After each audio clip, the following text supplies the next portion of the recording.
Greetings, everybody, and happy August. It's a delight to see you today. I hope everybody's been having a wonderful and safe summer. Some of you have sent your kids back to school this week, or probably over the next couple weeks as well.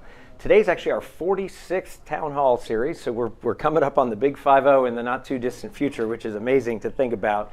And today we've got a great focus. We're going to focus on nursing, which truly is the heart and soul of healthcare and the heart and soul of Houston Methodist and all of our physician organizations and hospitals. We have two really distinguished guests here today who provide superb leadership for nursing across Houston Methodist. At my left, we have Gail Vizella, who is the Senior Vice President and Chief Nursing Executive across all of Houston Methodist and for Houston Methodist Hospital in the Medical Center. And at my right, we have Nicole Twine, who's Vice President and Chief Nursing Officer at Houston Methodist Willowbrook. So they're both going to bring really great perspective on what it takes to create the great environment for nursing and great nursing care that you all hopefully benefit from when you need it. On the live stream also, we have Shannon Hamlin. Shannon is the Director for the Center of Nursing, Research, Education, and Practice. Has been with us many, many years. I know Shannon well, and she's ready to type furiously and answer all of your questions online if you'd like, so please keep them coming. You know, back in June at our last meeting, we took July off for the summer. I shared a story of a woman as we were celebrating Nursing Week, Latricia Anchia, who's one of our nurses, who talked about how she'd been motivated to become a nurse because back in 1999, she saw the care, her father had received at Houston Methodist, and the exceptional compassion and commitment and competency of our nurses. And I want to thank you all because we put out a call for questions, and actually what we ended up getting was a couple of really wonderful comments here. The first of those comments, let me read that to you. It's on your screen. It says, I have no questions because I had a, all capital letters, fabulous stay for recent spinal surgery on June 11th at Walter Tower. Exceptional nursing staff. I was only there overnight, but it was something that Methodists should be so proud of. And a second saying, I've been a volunteer for 43 years, 23 of them at Houston Methodist, and I know who the real heroes are, our nurses. So thank you to Debbie and Libby for those wonderful comments and for sharing those. And I'm going to turn things over to Gail, and we're going to hear about what it takes to be sure that every single person who comes to Houston Methodist experiences that kind of care from our nursing. Great. Thank you, Dr. Boom. Appreciate being here today and telling you a little bit about nursing, specifically nursing, our great nursing care here at Houston Methodist. Really the role of the nurse today, there are some things that are integral to nursing and have been core to our practice. And one is the art and science of nursing. So nursing just isn't just the technical side of care. It's also the art of listening and caring to our patients. And then also is that we are part of a healthcare team. So we don't do our work independently. We work alongside physicians and ancillary team members. And we also want to make sure that our patients are also part of that team. So we bring in our patients, advocate for our patients, make sure that they are part of the plan of care, and that their families as well are part of that.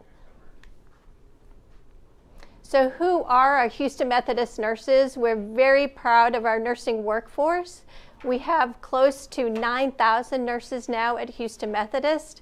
And we have 85% of those nurses are female, but 15% of them now are male, which has continued to grow, which we're also very proud of. And that outpaces the national average. So nationally, about 7% of nurses are male, but here our numbers are higher. And if you look at the diversity of our nurses, it's another element of our nursing workforce that we're very proud of. We have a very diverse workforce, which is great to build our family here at Houston Methodist, but also our patients are very diverse as well. So we think that our workforce also represents well our patient population and best meets the needs of our patients to provide that unparalleled care. Another feature of our nursing workforce is we have over 41% of our nurses across Houston Methodist are certified, which what that means is that nurses have been in practice for a number of years, and they also have passed an exam in their specialties, such as neurology or cardiology or surgery or emergency center, and they have received a national certification that they are representing a very small number of nurses nationally that are able to do that. And finally, we are a magnet designated organization, not just at Houston Methodist Hospital and the Medical Center, but at every single one of our campuses across Houston. And we are the only system in Houston that each hospital is designated. And what that designation stands for is it represents, they look for the quality of nursing care that nurses provide to our patients. So that when the designees just come in and do their review, they look specifically at what nurses do to provide care. So we're very proud of that, and only 9% of hospitals nationally are magnet designated. So again, a big achievement here at Houston Methodist. So why do we change? If we have such a sturdy workforce and things are going so well here to provide care, why do we spend so much time speaking of nursing, looking at nursing? And it's really to make sure that we're not just ready for today, but we're ready for the future of nursing. And nationally, unfortunately, there are more nurses retiring from nursing that are entering the workforce. So we want to make sure that we are ready here to meet those demands and do things like partner with nursing schools to increase the pipeline here in Houston, that we have the best workforce, not just for today, but for tomorrow. Another factor is that nurses do have a burnout factor, again, national issue that we want to tackle here at Houston Methodist and be in front of, that we don't want to run behind at all, that we want to solve. And part of that is because nurses spend a lot of time doing tasks that prevent them from doing things that they went to school for. So we all went to school to help patients, to care, to listen. And sometimes we do things like typing into an electronic medical record that distract us from that care. So we want to move forward, look for innovative strategies to get nurses back to doing what they love, and that is caring for our patients. So that readiness plan can't just be one thing. We have to look at all innovative strategies in order to be ready, again, not just for today, but for 10 years from now. And some of that is technology-based, and some of it is a redesign of our work at the bedside.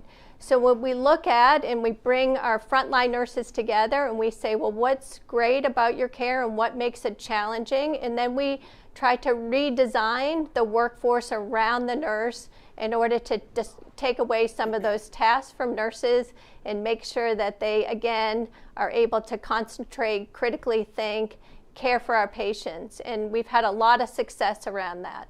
We also look at nursing education. So the complexity of care over the years has certainly grown and grown, and we do such wonderful things here with transplant and cardiac surgery and other things.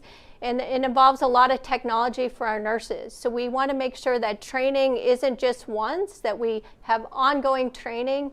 And really our nurses want that training at the point of care on their units. So we have deployed in lots of educators and other resources, simulation, and other strategies in order that nurses can have training as they provide care along with the rest of the bedside team members. And that's been very, very powerful and really helped us to do well. We also have partnerships with Rice University to look at robotics, so setting up of trays and other things that can robots do that for nurses instead of us doing that. And then innovation, certainly here at Houston Methodist, innovation is always top of mind. And what is great about today is that a lot of strategies for innovation were patient-focused. And now we are looking at, well, how can we use technology to offload the work of the bedside nurse? And it's very exciting as a nursing leader to have this focus, because certainly it will help us, again, not just take care of patients today, but in our future. So a couple of these strategies, there's a few listed on this screen here. One that has had a huge impact on unburdening the work of the bedside nurse is virtual nursing. So we now have television screens and cameras in our inpatient patient rooms in acute care. And as a patient is admitted to a unit, a nurse comes onto that screen, welcomes our patients to Houston Methodist. They are Houston Methodist nurses and very, very proud of that. And then they go through all of the admission history of that patient. So our nurses don't have to type in so much to the electronic medical record, and those nurses aren't interrupted as much as our bedside team members are. So nurses love it because it takes away that burden. Our patients love it because it's very efficient, and the whole healthcare team loves it because we have accurate information as patients are admitted. Another feature is the bio button, which is a button we put on our patients, and it looks at vital signs on patients over time, and that helps look for deterioration in patients. But again, it frees up our nurses from doing vital signs manually and allows them to look at the entire patient, critically think, and have that not so much a burden of manual work. And those monitors also go to our telenursing team, and if there's any deterioration seen, those nurses will call our frontline nurses to go in and check on the patient. So lots of technology partnering together that we're at the forefront on in Houston Methodist, and it has certainly met with very positive reviews from our patients, our physicians, and of course our nursing team. We also want to make sure that our nurses feel that they have a career here at Houston Methodist, that it's not a job, it's a career, and that they can stay in that career at the bedside. So we have a clinical ladder, and as nurses gain more expertise, become more involved, not just at Houston Methodist, but in the community, they receive career recognition for that by moving up the clinical ladder and becoming that clinical expert or educator role. So we're very proud of our clinical ladder. Again, it's across our system, and nurses are recognized for their expertise and for their journey across nursing here at Houston Methodist. And then recognition is a huge part of what makes Houston Methodist great. And nurses love to receive recognition. And we have it in such a number of ways here. We have Brown Foundation Awards, and we have the two nurses here, Latricia and Thelma, who are early career and Brown Foundation Award winners. And those nurses are recognized for going above and beyond, again, not just here at Houston Methodist, but in their communities in advancing the nursing profession. So we have a great partnership with Advancing Nursing Excellence Group that is committed to raising nursing funds so that we can recognize nurses. And when nurses receive that recognition, they really feel that they are valued not just by us as their leaders, but by the community. And typically our nurses bring their entire family to those award ceremonies. They're incredibly proud at not only what they accomplish, but also that the community is cheering them on. And then we believe here at Houston Methodist that we are so lucky to have such great resources to embark on changing the role of nursing in a more positive way, to keep growing, keep developing, and making sure our nurses have strength and have what they need to take great care of patients. And so we want to make sure that we do that work not just within our walls, that we believe that we can also support the change in the nursing workforce nationally. So we participate in the American Nurses Association Healthy Workforce Study. We have NIH grants. Our nurses present nationally at awards.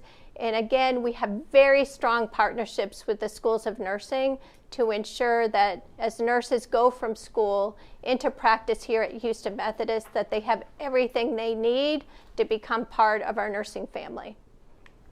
And with that, I'll hand it over to my colleague, Nicole Twine, who will talk about the advanced practice role in nursing. Thank you, Gail. Good morning, everyone. So I'm here to talk to you as we talk about nursing growth, making sure that we focus on how nurses support the healthcare delivery team. There's another extension of the nurse role and another clinician that actually provides care to our patients in our community, and that's the nurse practitioner. So sometimes there's always a confusion about what is the role of the nurse practitioner, what is the function of the nurse practitioner. So today I'm really going to just highlight how they integrate into our healthcare delivery team, how do they provide quality outcomes, and how do they support our physicians and our healthcare team on making sure that our patients get best access to care and they get those outcomes that they desire. A nurse practitioner is an advanced practice nurse. So they are a registered nurse that completes some type of graduate education, either a master's or doctoral prepared training, with additional didactic and curriculum work to help them deliver care to our patients. Some of the key components of what a nurse practitioner does is, one, helping to be a physician extender, to be a part of the healthcare delivery team, to help provide access, to help provide continuity of care. So when you have a physician that has a growing practice that's seeing a complexity of patients, where the nurse practitioner comes in, is the part of their role is to help support that physician in making those diagnoses, managing those treatment plans, and being able to create access to care in a way so that way more patients are able to be seen in a timely manner. They also, one of the key components of a nurse practitioner is around prevention and disease management. Their big part of the role is focusing on education, teaching patients about how to care for their certain disease processes, making sure that they have access and understanding their medication management, and just really being that clinician to provide that extra level of support. Patient outcomes, the way nurse practitioners support quality patient outcomes is really, once again, partnering with our physician teams, because if our physicians have competent clinicians that can support their care delivery, then we're able to be more efficient, see patients more timely, and get positive outcomes that we're hoping for. And then lastly, another key component of the nurse practitioner role is around health policy and advocacy. And what that means is more about how do we continue to provide public awareness of this role? How do we continue to advocate for education and training for these clinicians, once again, to support the healthcare delivery team? So a little bit about how nurse practitioners are trained. So as I mentioned earlier, nurse practitioners always start off as a registered nurse. They have a minimum of 1 to 2 years of experience working in a clinical environment. It could be in an inpatient setting, an outpatient setting. And then they have to complete some type of graduate education, a master's program or a doctoral program, depending on which university that they attend, where in the nation do they decide to get their education. But amongst that graduate education, it requires additional didactic training. It requires additional rotations, clinical training in specialty areas, partnering with physicians, learning from other ancillary teams, and really honing in on additional skills so they can be in addition to that healthcare delivery model. All nurse practitioners actually sit for a national certification. So the national certification takes into account, scope of practice across the entire nation. They are tested. They have to complete the certification before they can enter into practice. And then lastly, before they can gain employment and support these teams, there's state licensure. For nurse practitioners, you have to be licensed as a registered nurse. So you have to have those years of experience, that training, and that competency, as well as you have to complete your curriculum and then be licensed as a nurse practitioner. So our nurse practitioners are nurses that usually hold 2 licenses to be able to practice in the state of Texas. And then once they've kind of gone through this stair step of achievement and checking the box of training and curriculum, then there's always that additional training. And that additional training is depending on if their first employment is within an organization, an inpatient hospital, for example, in the Houston Methodist system. We usually have standardized onboarding and orientation programs to support nurse practitioners to make sure they integrate with those healthcare teams. If they're in an ambulatory space, there may be some dedicated training, usually overseen by the physician or colleagues within that particular area.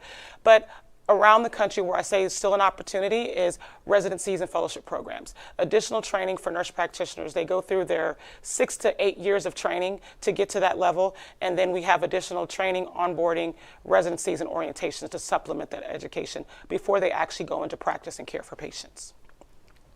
I will add that it's usually synonymous where you may hear the term nurse practitioners, but we also do sometimes are identified as advanced practice providers. And so the advanced practice providers, it's all encompassing of a nurse practitioner and then a physician associate. Even though I don't go into detail about a physician associate essentially has the same scope of practice as a nurse practitioner. Their training requires that they can actually be in a physician extender and support the health care delivery team like a nurse practitioner can. But their training usually begins not as having experience prior to going into healthcare. So a nurse practitioner starts as a nurse, a physician associate. They may come from another healthcare industry. They may come from another field entirely, business, engineering, but they too have to have a master's level education. They too have to go through specific didactic and curriculum training. The one difference is nurse practitioners are licensed and trained and overseen by the Board of Nursing. Physician associates, their license and training is usually overseen by the Texas Board of, and so that's the subtle difference. But I just wanted to highlight that we do have 2 routes of advanced practice providers that actually support the team. What I want to show you here is some of our national statistics around advanced practice providers. So I've gone into detail about the nurse practitioner. Nationwide, we have about 385,000 nurse practitioners. We actually have about close to 180,000 physician assistants nationwide. We also have what we call is our CRNAs and our certified nurse midwives.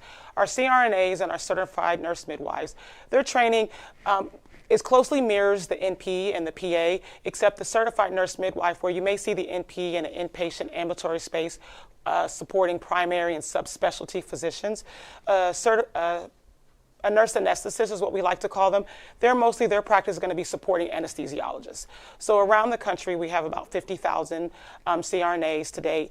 And then certified nurse midwives, their training follows that same trajectory of usually starting out as a nurse, having a minimum years of experience, going through training, didactic, expectations, but their role is really to support our OB-GYNs, our obstetric population, working in our L&D environment, and actually making sure that patients that have the desire to have home care deliveries, that these clinicians are trained to care for low-risk patients that might want to create that environment in that space. I will say is that at Houston Methodist, we do have employed 4 nurse midwives.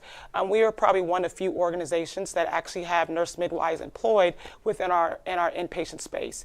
And I think why that's unique is normally the certified nurse midwife is, the role is to care for the patient and have those home births at home.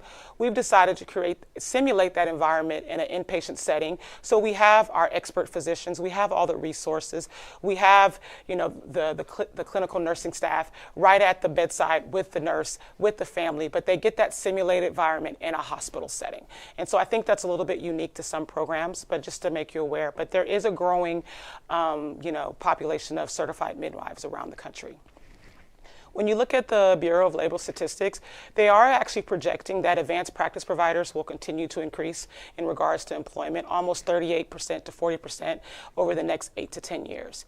And part of the reason for that is, as we've talked earlier about the increase in healthcare demand, patients, you know, we have an aging populations, they're living longer, there are more comorbidities, especially, you know, as we come out of post-pandemic, patients were kind of hesitant to come to the healthcare environment at one point, and so they were delaying care. And so our patients are sicker and they're needing more access to care. They're needing more expertise.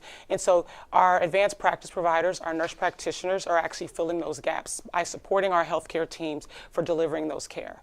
And another reason why we're also projecting an increase in advanced practice providers over the next 8 to 10 years is due to physician shortages. We're seeing sustainability in our subspecialty areas, in our surgery and our cardiology and all those areas, but where they're predicting is there may seem to see a shortage of primary care physicians over the next 8 to 10 years. And so when you think about, we have an aging population, patients are living longer, they're needing care, they're needing access to care. This is where the advanced practice provider can actually support those physicians to actually see more patients, to get patients in, get their care in a more timely manner, as well as they have the ability to focus on the less acute, so then our clinical and our skilled physicians can actually focus on the more complex care. This just gives you an overview of Houston Methodist. So I told you the amount of providers across the nation. At Houston Methodist, we employ over 600 to 700 advanced practice providers, of course with the bulk of our advanced practice providers being nurse practitioners, but we do have a nice complement of PAs, CRNAs, and like I told you about the 4 midwives that we have employed. A little bit about their scope of practice. So the scope of practice of a nurse practitioner, and I can use this synonymously with a physician associate. Nurse practitioners actually work under the supervision of a physician. They have a collaborating agreement. They collaborate with other nurses, pharmacists, other healthcare teams to provide high quality, excellent care to our patients. Some of the scope and functions are they're able to order and interpret and evaluate diagnostic testing. They are able to gather, do a robust health do a health and physical exam, order diagnostic tests. They are able to come together with their physician colleague and develop a treatment plan to prescribe and treat patients in acute state. But one of the key priorities, and I'll keep reinforcing for our advanced practice providers, is around education, health maintenance, and prevention of disease processes. And they do this all in partnership with the physician. The physician is still the captain of the ship. The physician kind of guides and steers the case, but these are clinicians that support that team, once again, so we can create the ability for patients to be seen more timely, to have more access, and to be more efficient in making sure we can maintain those quality outcomes. To the right, you'll see a box of areas of focus of practice. I won't go into detail, but just to highlight where you may see an advanced practice provider. You may see an advanced practice provider in an ambulatory space in your outpatient clinics, in a virtual remote setting. You may see nurse practitioners in the inpatient space, in the ICUs, in the ER. Nurse practitioners support our physicians in a surgical space, cardiovascular, orthopedics, general surgery. You may see them in women's and pediatrics. There's a multitude of places where you may see nurse practitioners. You see nurse practitioners in the school setting.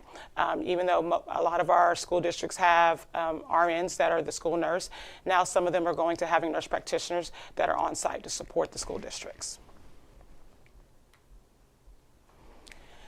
And so, like Gail mentioned earlier, there is a national presence. We are too, as an advanced practice team, we are engaged in making sure that from there's certain organizations that we partner with.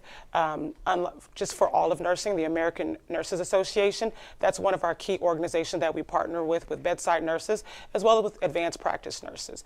We also have the Association of Nurse Practitioners, and then the Association of Academy of Physician Associates. And what the key focuses of these organizations is really around partnership and advocacy, public awareness, making sure that the public is aware of these roles and how they can support the healthcare delivery team. Continuing education. There's a big opportunity as we continue to see, when we look at the Bureau of Labor Statistics, and the projection is we expect to see 40% growth in advanced practice over the next 8 to 9 years. How are we making sure the appropriate training, grant funding is being allocated to these programs? Because the key is we want to make sure we have clinicians that support our physicians and that they have the expertise so that actually the patients get the care that they need. And then there's a lot of work around research, evidence-based practice, making sure that our clinicians are disseminating their knowledge, that they're really getting out in front of the public with the goal of disease prevention, making sure that we're helping to educate patients on their current diagnosis and what support and resources that are there. So there really is, and then lastly, I would say a lot of these organizations spend a lot of their focus partnering with at the legislative level, once again, to reinforce the importance of education, training, and making sure that we're really focusing on the right disease processes. So when you think about what's next for nurse practitioners and physician associates and all of our clinicians, as I mentioned earlier, there's going to be a significant amount of growth over the next 10 years. And where we see that growth happening is really in that outpatient, in those rural areas, in that clinical space. If there's a projection of a decrease in primary care physicians, then this is an opportunity for our nurse practitioners to support our physicians so that patients can get in timely to get the care that they need. Another area of opportunity and growth for advanced practice is really honing in on how do we continue to educate and develop clinicians that can actually provide excellent care to our community. And we can do some of that through simulation training. I will say, post-pandemic, the last several years, a lot of our clinicians and even our frontline nurses, there was a lot of virtual training. And so we really adopted how do we get people ready for change in condition when patients are deteriorating, being able to make critical decisions. And simulation is a phenomenal way for us to do that because people gain muscle memory. The more you practice, the more you're able to simulate critical situations in a safe space, debrief, have oversight. That not only adds to your skill set, it makes you a more confident and skilled clinician to care for our community. And then residency and fellowships. This is a big opportunity. I said across the nation there are some key organizations that have residencies and fellowships. At Houston Methodist, we actually have been honored to have a physician associate fellowship for the past several years in cardiac surgery. I think that's probably where we're going to continue to expand. Is how do we expand residencies in our ambulatory space, in our clinic environment? How do we continue to create in our specialty areas, in surgery and in our acute care and our critical care space? So those are opportunities for us to continue to train and make sure we have these clinicians. And although they have about 6 to 8 years of clinical experience, didactic training, they need to continue to be reinforced by more exposure, training, simulation. And so this is probably where we see our next growth and opportunity for advanced practice. So they really become an expert clinician that supports the healthcare delivery team. So I hope this gives you a little bit of insight into how advanced practice supports our overall healthcare delivery model. Thank you. Thank you, Nicole. Well, thank you very much. So I'm always amazed and in awe of our nurses and everything they do. It's a hard job, but it's an amazingly rewarding job and one that makes a real difference in people's lives. So I want to roll back a little bit. I'd love to hear both of your stories about why'd you go into nursing, how'd you go into nursing, and then tell me a little bit about your career path, how you ended up chief nurse at Houston Methodist. So I'm going to start with, I'm going to go to all the questions they're not prepared for, just to have more fun here. So, start with that, if you would. Sure.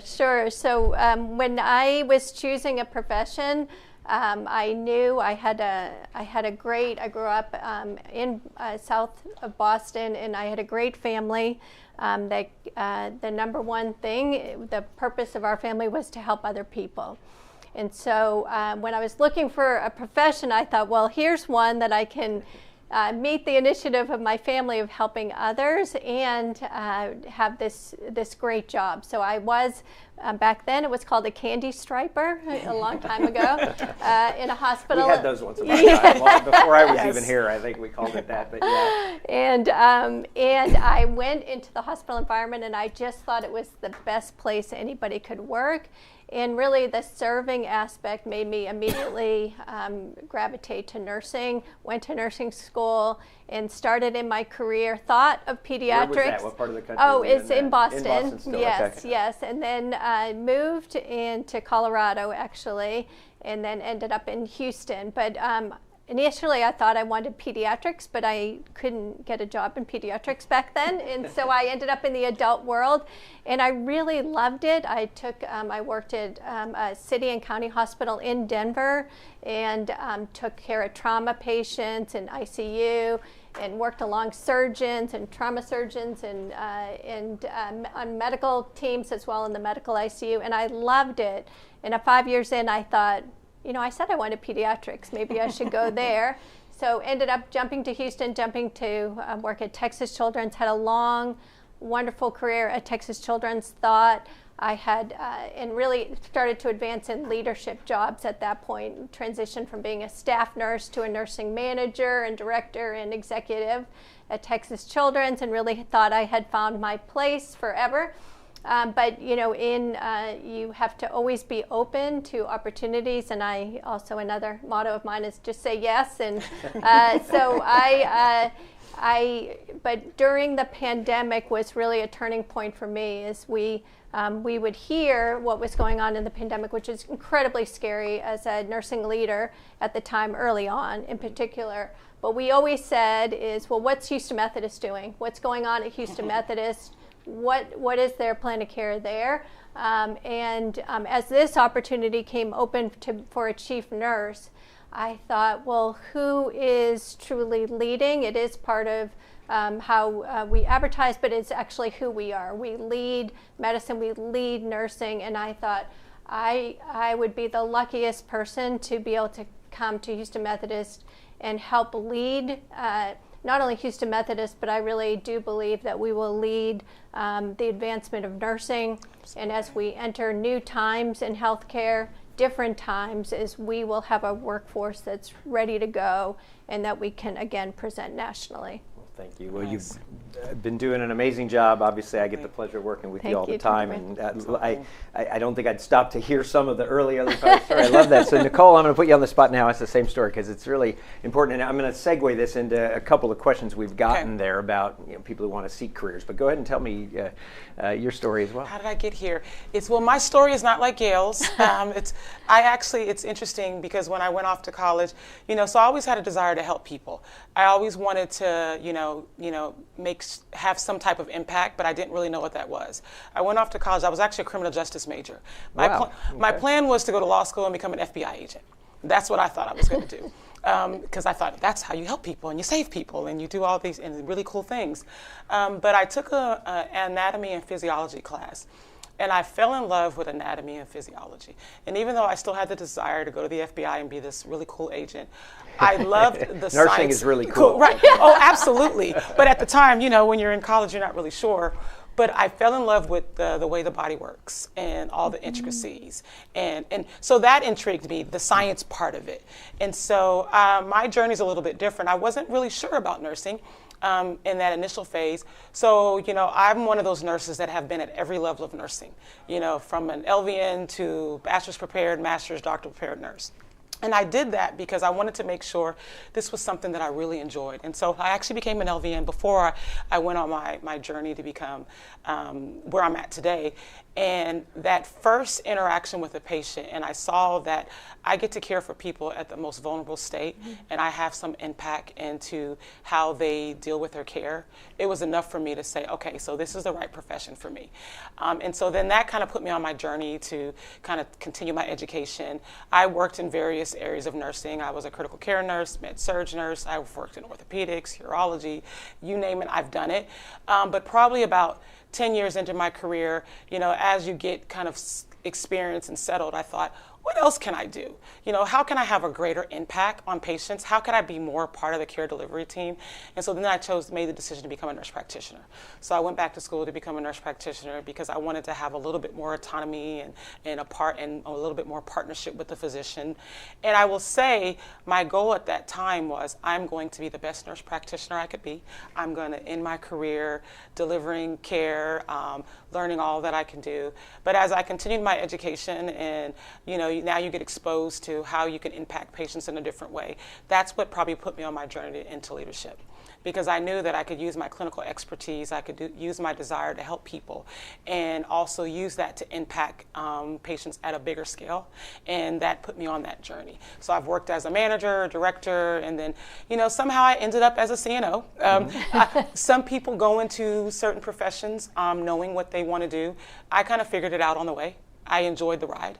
And as I got more exposure, as I felt like I was giving back, and then I just kind of moved on to that next. But it was really more about my desire to care for people.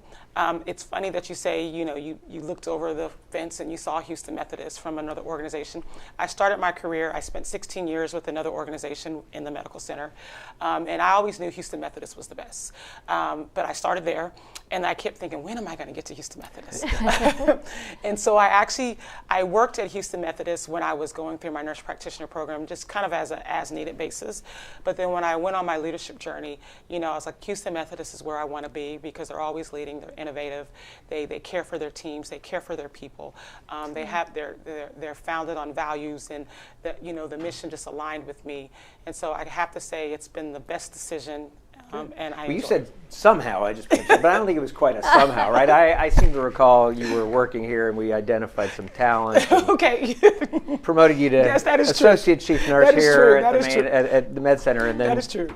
Then brought you out to Willowbrook, where you've been now about four and a half years. 4.5 years now as chief nurse there and doing a great job. Well, awesome stories. Actually, it's a perfect segue for some questions we've gotten. And also, I want to put a little finer point on that, because we didn't talk, I don't think, that much about it. Explain, people see LVN versus RN.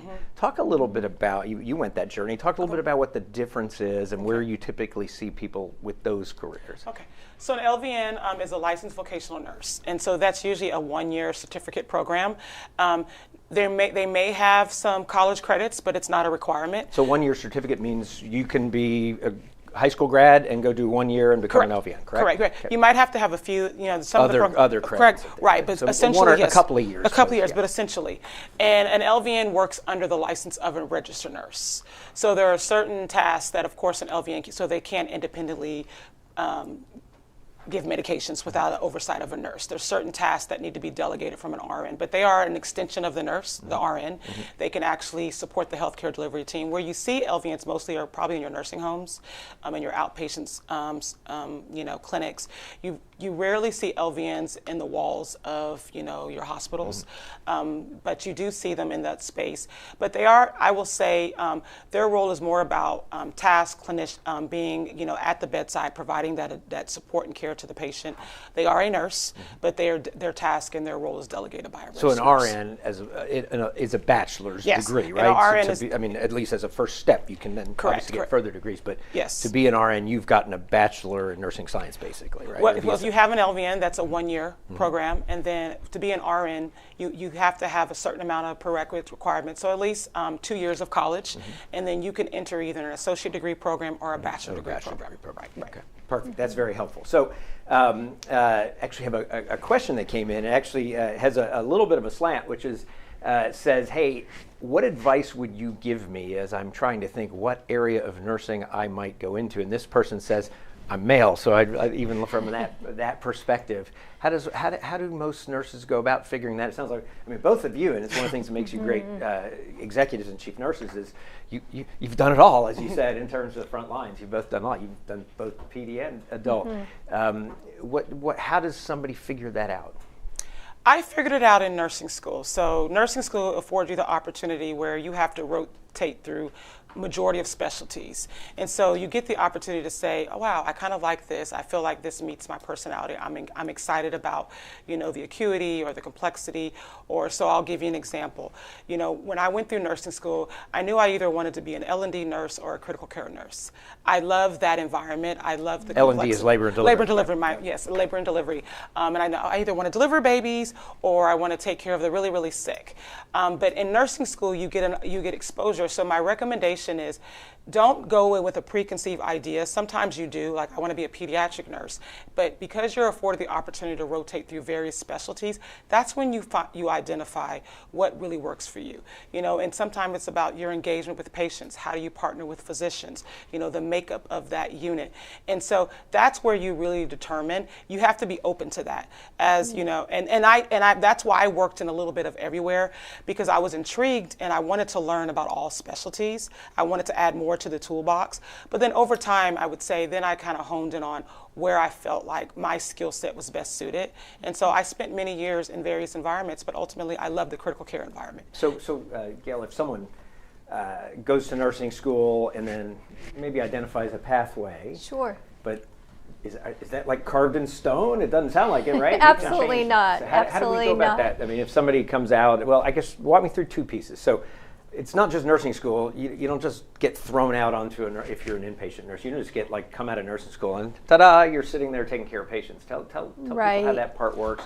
And then, let's say 5 years in, you're doing this, and then you want to switch. How do we manage those kinds of situations? So we have, here at Houston Methodist, we have programs even while you're in nursing school, so that we do have opportunities for nursing students to work at Houston Methodist in the summer and get some specific training on the units, advanced training, working just partnered with one nurse. And then we have didactics on top of that. And they can really, then they're not in school, they're just working, and so they can typically look up and around and say, well, I like this, but I don't like that. So we have lots of opportunities because we do want to get to know nursing students even before they graduate. It helps us, it helps them to acclimate to our environment. So that's a really great feature here. And then you can, I always say, a lot of times, as Nicole mentioned, is people say, I only wanted to be an operating room nurse and that's it, but they didn't become selected for that program. And I say you can learn anywhere. And so the organizational skills, your ability to communicate with patients, the ability to know how a hospital operates. So just jump in, I think, here, and then know that to be open-minded in your career path.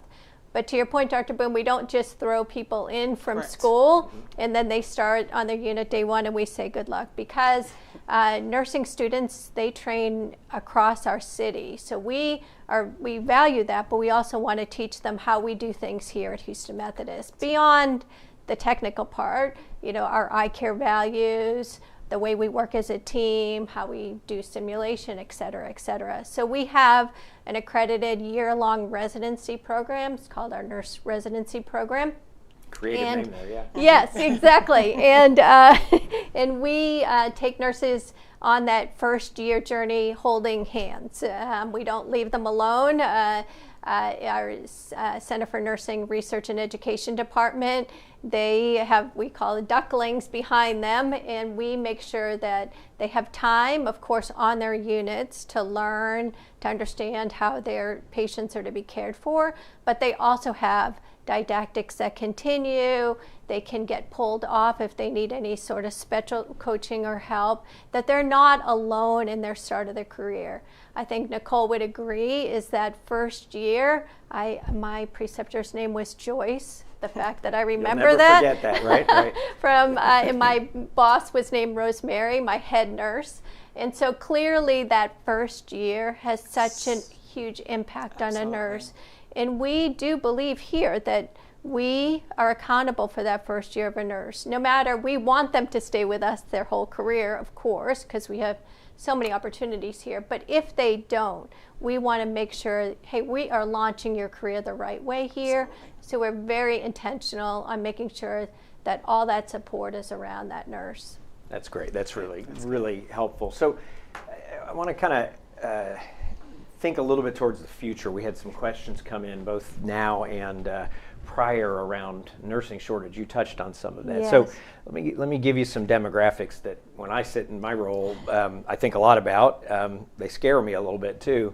If you look at the next quarter of a century, the 18 to 65-year-old population, what we typically think of as working, and of course, you know, you're not quite getting a nurse at 18 either, is going to go up by 4%. So it's basically flat.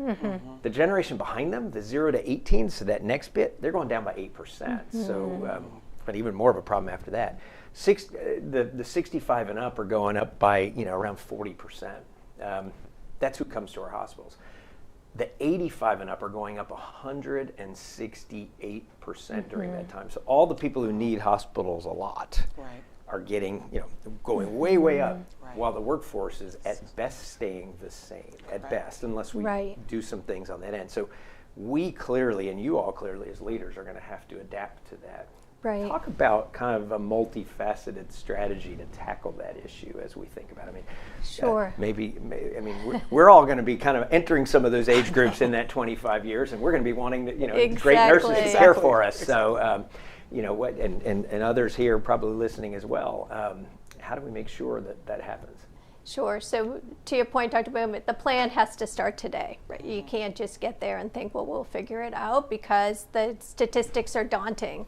And if we provide care the exact same way we do now, it won't add up appropriately. And I always say, is to your point, is I want somebody answering my call button when I ring it, and so I want to make sure that we have the right workforce at the bedside. So part of that plan is to make sure that we have things in place that nurses feel that they are valued, that it's a great career, that they feel as honored as Nicole and I do that we are nurses.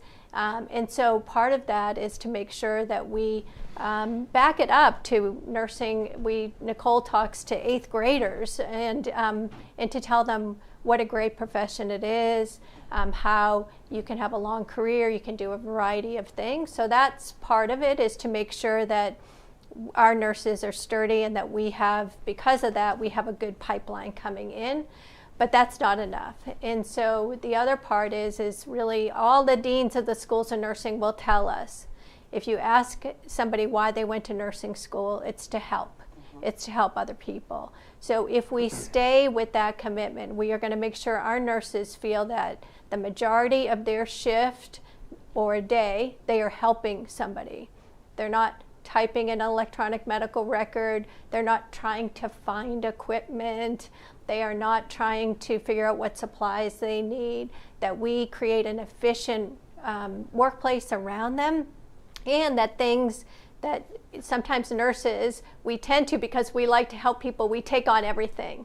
And we have to also, as a profession, to say is, okay, here's what we are, and here's our highest value, and other tasks are going to go to others or innovation. So I mean, medicine's a team sport. Yes, I always absolutely. like to say, and you know, what you're really trying to do is make sure nurses play the role that they're trained for and that they love to do. Exactly. And that we use technology and structure and other people to help elevate them to do that, and build this all around them. Is that a fair way of saying it? Absolutely. So that's like really rethinking how we do it, right? Exactly. There's a fair amount of what I mean, medicine, I mean, as a physician, in medicine as a nurse, that I look at it, I'm like, yeah, it hadn't changed a whole lot since I trained.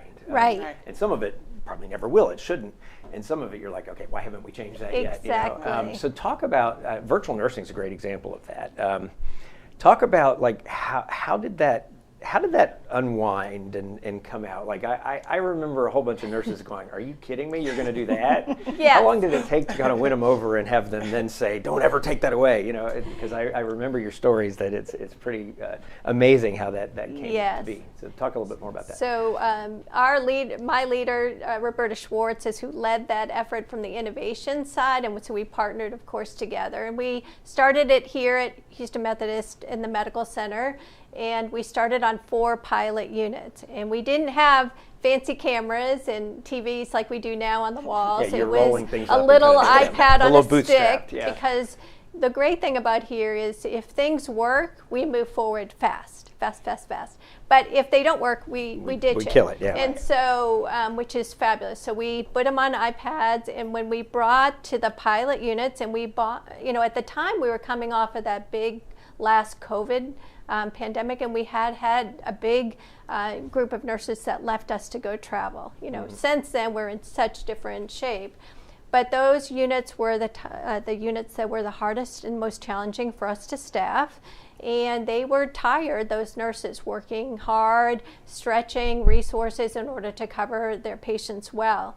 And so when we brought the technology, they said, we'd like a real nurse, Gail. We don't want a nurse on a stick. We want a real nurse here. Right. And I said, I would if I could, but we don't have as many as we need, and so try this. Yeah, give us a just bear with exactly. us, right? So we trained. It was a quick train. The nurses came. The virtual nurse would come up on the iPad. You wheel it in the room, and then they would take down all of the information on an admission, medications, and past medical history, and they type it all in to the medical record. So adoption of technology usually takes a while. Well, one of those nurses was transferred over to another unit that was short, and I was rounding on that unit, and she said, I can't believe they don't have virtual nursing here, Gail. Why don't they have virtual nursing? This is like within a couple of weeks, right? Yes, right. 10 days in. So we were like, okay, we are going to move forward with this fast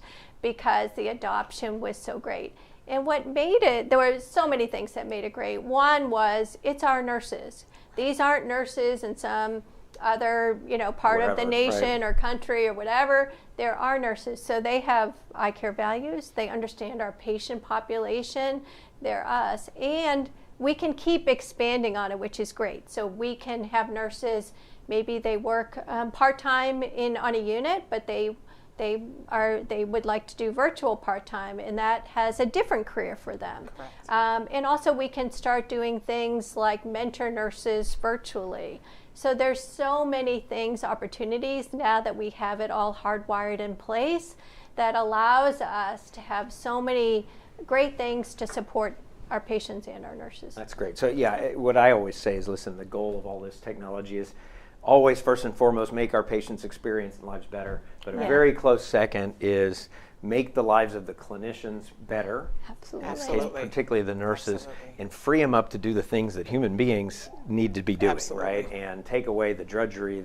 I'll just give you, one quick anecdote. I've been playing around in clinic, and I want to ask you. I'll ask Nicole in a sec. I've been playing around in clinic as a physician with ambient listening, where basically, yesterday, 2 days ago now in clinic, I had a 25-minute conversation with a patient I know well, had a lot of complicated issues, a lot of social stuff in there too, because somebody I've known forever. And I have this ambient listening going, which basically you turn on a little button, it listens to you, obviously you get approval. And at the end, you click a couple buttons and it fills in about that long a synopsis of what we talked, and it's like, whoa, it just saved me 10 minutes of typing. Where are we with doing things like that with our nursing care, for instance? Because electronic health records are an amazing, beautiful thing. We need them, but they've also been not the most fun thing as a clinician sometimes. So. And we are looking at how we can do that for our nurses, because where Gail talked about, a lot of our nurses spend a lot of their time doing documentation. They go in, they're assessing our patients. So we are looking at rolling out that technology so nurses can have that ability, as well as our advanced practice providers.